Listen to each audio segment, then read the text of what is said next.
يتواجد المهاجم أمين جويري على رأس قائمة المواهب من أصحاب الجنسية المزدوجة المطلوبين من قبل منتخب الجزائر خلال الفترة المقبلة.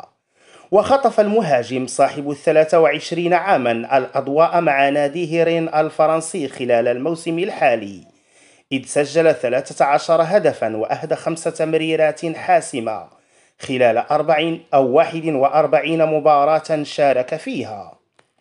وسبق لهذا الأخير أن مثل جميع منتخبات فرنسا للفئات السنية، غير أنه ما زال قادرا على تغيير جنسيته الكروية من فرنسية إلى جزائرية وفقا للوائح الاتحاد الدولي لكرة القدم فيفا.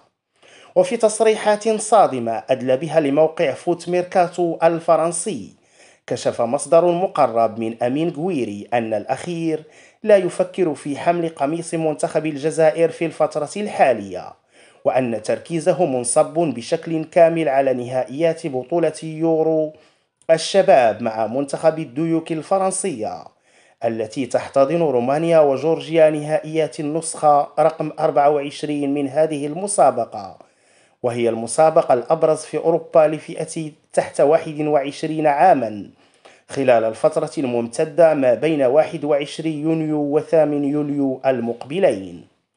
وخاض أمين جويري 26 مباراة مع منتخب فرنسا للشباب في مختلف المسابقات، سجل فيها 8 أهداف وأهدى 5 تمريرات حاسمة.